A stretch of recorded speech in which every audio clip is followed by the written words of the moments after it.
Ang galing sobra ng skill ng bida.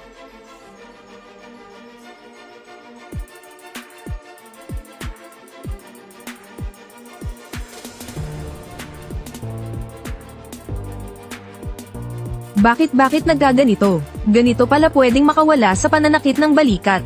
Marami rin ang may gusto sa dibdib, talagang nakakatuwa. Totoo nga ito. Oo, pero mas gusto ko ang malaki. Bilisan mong ibalik ako, Noel, ang tanga mo talaga. Ito ang kakayahang pinapangarap ng lahat ng lalaki. Kailangan lang dagdagan ng kaunting pagnanasa ng tao. At kaya niyang lumikha ng anumang bagay sa imahinasyon. Kaya rin niyang palakihin o paliitin ang mga bagay ayon sa nais. Isa siyang taong may kakayahang kahanga-hanga. Pagkagising niya kinaumagahan, nakaluhod ang kanyang ama sa harap niya. Dahil ang kanilang pamilya ay nasa pinakamababang uri sa lipunan. Kaya kahit ang trabahong librarian, inagaw ng mga anak ng opisyal. Habang iniisip ng bida kung anong trabaho ang papalitan niya, nagbigay ng mungkahi ang cute niyang kapatid.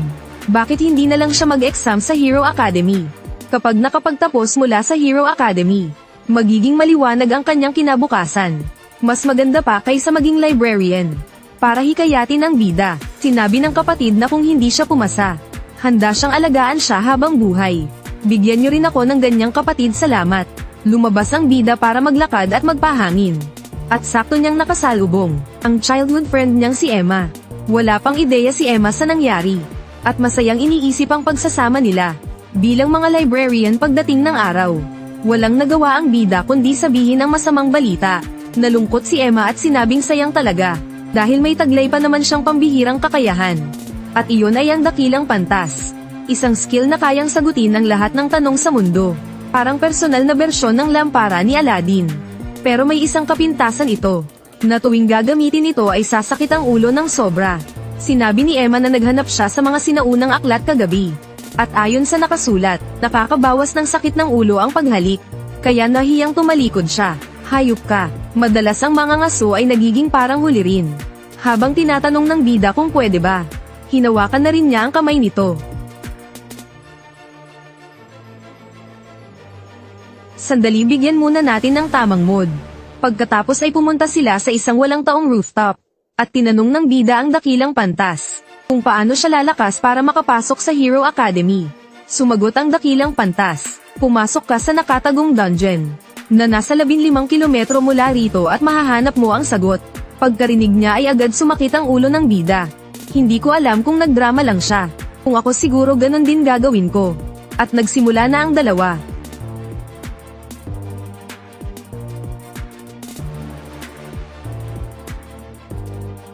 Unti-unting nawala ang sakit ng ulo. At talagang ang gama ng pakiramdam ng bida. At tila hindi pa siya kontento kaya muli siyang lumapit. Astig. Pagkatapos ay nagtungo ang bida sa bungad ng nakatagong dungeon na sinabi ng dakilang pantas. At sa harap ng isang bato ay hindi sinasadyang na-activate ang mekanismo. At nakapasok siya sa loob. May isang dalagang nakatali ang 4 na paa sa tanikala. At lumitaw ito sa harap niya. Habang papalapit siya para tingnan, may narinig siyang boses. Pakitapik ang ulo. At biglang pumasok sa utak niya ang impormasyon tungkol sa dalaga, na isa pala itong top-class adventurer. At siya ang nakadiskubre ng dungeon na ito noon. Matapos makaraos sa ilang level, hindi sinasadyang napa-activate niya ang trap. At nakagapos siya rito ng 200 taon. At ang bida ang unang buhay na taong nakita niya mula noon. Sa ngayon hindi pa kayang buksan ng bida ang tanikala.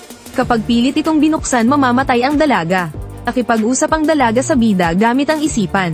At nang malaman niyang kailangan lumakas ng bida para sa exam, nagpasya siyang ituro ang kanyang mga skills sa kanya. At sobrang lakas ng skill na ito. Kailangan lang gumastos ng kaunting life points. At kaya mong lumikha ng anumang bagay na naiisip mo. Pwede mo ring ibigay ang nilikha mo sa iba. Pati na rin ay edit ang sarili o ang ibang bagay. Tinatawag itong paglikha, pagbibigay, pag-edit. Isang skill na halos parang sa isang Diyos. At ang bugso ng pagnanasa, ang gutom at uhaw, at ang pagnanais ng kayamanan. Lahat ng ito ay kayang magpataas ng life points, na siyang magiging lakas para sa skill. Pero dapat tandaan, kapag umabot sa 0 ang life points mawawala ang buhay.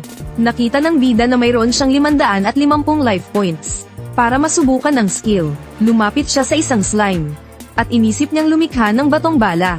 Matapos gumastos ng 50 life points, nabuo sa kanyang kamay ang isang bato mula sa liwanag. Agad niyang naduraj ang slime sa isang tira. Dahil nagastos ang life points nakaramdam siya ng pagod. Kaya naisip niya ang paraan para makarecover.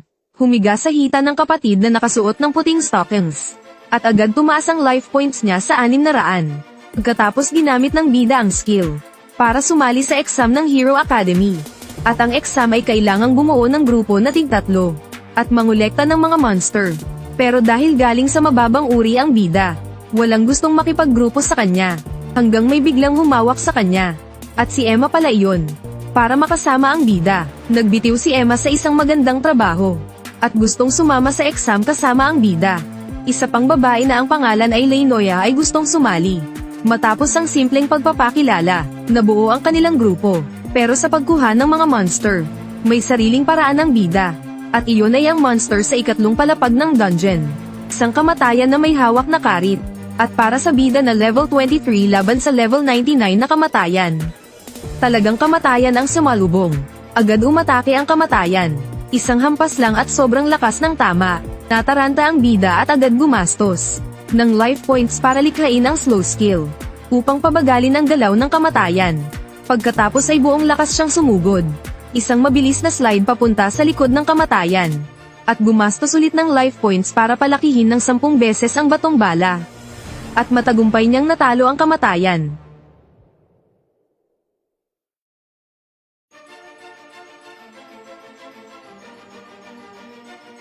Sa pag-submit ng monster core ng kamatayan, nakapasok ang bida sa Hero Academy na may napakalaking puntos. At ito ang pinakamataas na score sa kasaysayan. Pero kapalit nito ay napakamahal na tuition fee. Ang matungkol sa Hero Academy, yung tungkol sa tuition fee na iyon, ang tuition fee. Medyo nalaman ko kung magkano ang kailangan. 300,000 lir. At kailangan na ito sa loob ng 1 linggo. Hindi ba pwede matapos ang 1 taon? Pagkatapos ay nagtungo sila sa Adventurers Guild. Dito pwedeng kumita sa pangungulekta, pagpuksa ng mga monster, at pag-raid ng dungeon. At ang mga adventurer ay may kanya-kanyang ranggo. Bilang baguhan, maaari lang kunin ng bida ang pinakamababang gawain. At matapos ang sapat na pag-iipon, saka pa lang siya maaaring mag-level up. Pagkatapos na italaga ang bida sa paghuli ng Rainbow Grasshopper, isang insekto na hanggang ngayon walang nakahanap. Naisip ng bida na malas naman yata ito. Pero dahil malakas na siya mula sa simula, gamitin lang niya ang dakilang pantas para hanapin ito. Ang dakilang pantas ay isang skill na kayang sumagot sa lahat ng tanong sa mundo.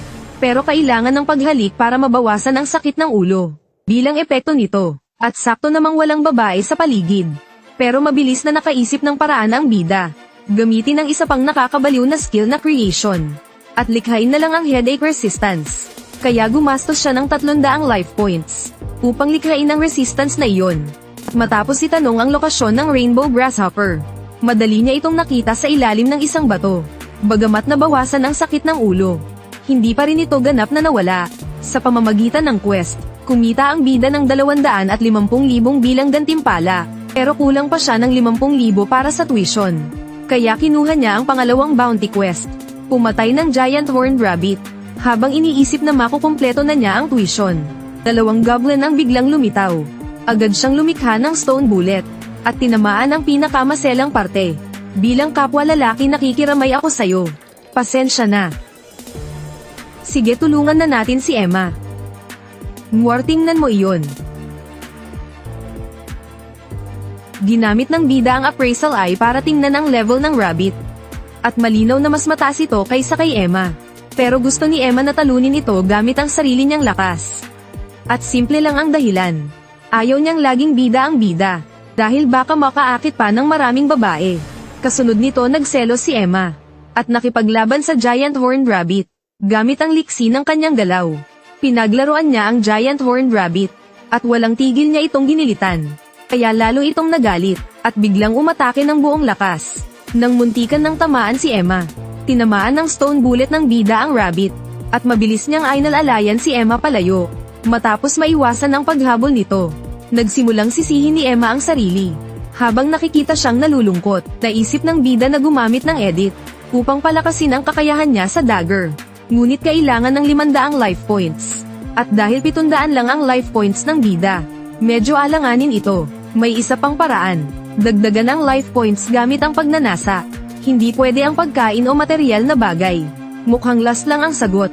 Kaya nagtanong ang bida ng medyo sobra. Kung maaari niyang halikan ang tenga nito. Sige, subukan mo.